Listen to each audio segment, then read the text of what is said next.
নমস্কাৰ, শুভৰাত্ৰি। আজি বহুদিন মূৰত আহি গ'লোঁ মোৰ আণ্টিৰ নতুন ৰেচিপিলৈ।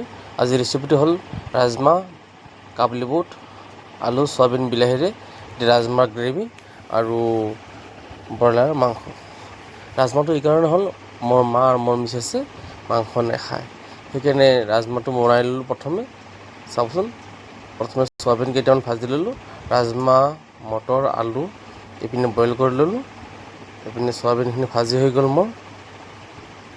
কেৰাহীত অকণমান তেল দি দিলোঁ, অকণমান জিৰা দি দিলোঁ, শুকান জলকীয়া দুটামান দি দিলোঁ, অকণমান হালধি দি দিলোঁ।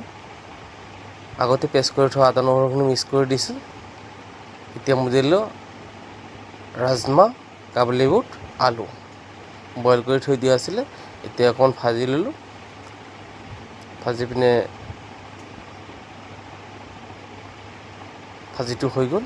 এতিয়া বিলাহী কেইটুকুৰা কাটি থোৱা আছিল, বিলাহীখিনি দি দিলোঁ। তাৰপিছত ফ্ৰাই হৈ গ'ল, নিমখখিনি দি দিলোঁ। এতিয়া এক গ্লাছ পানী মিক্স কৰি দিলোঁ। খন্তেক পিছৰ সময়তে এইটো হৈ যাব। মোৰ ৰাজমাহটো কেনেকুৱা হৈছে আপোনালোকে চাব। তাৰপিছত মোৰ আছিলে মোৰ ল'ৰাটোৰ কাৰণে আৰু মোৰ কাৰণে অকণমান ব্ৰইলাৰ মাংস আনিছিলোঁ। চাওকচোন, ৰাজমাহটো প্ৰায় হৈয়ে গ'ল। ৰাজমাহ হৈ গ'ল।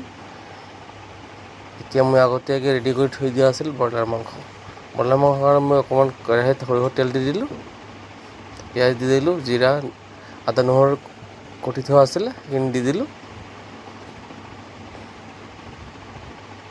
আদা নহৰু মিক্স কৰি দিলোঁ। এতিয়া ব্ৰইলাৰ মাংস আছিলে অকণমান আনিছিলোঁ, মাংসটো মিক্স কৰি দিলোঁ। আলু আছিলে, আলুকেইটা দি দিম অলপ পিছত, চাব আপুনি। আলু দি দিলোঁ, বিলাহী দি দিলোঁ। এতিয়া অকণমান ফ্ৰাই হ'বলৈ দিছোঁ। ফ্ৰাই হোৱাৰ পিছত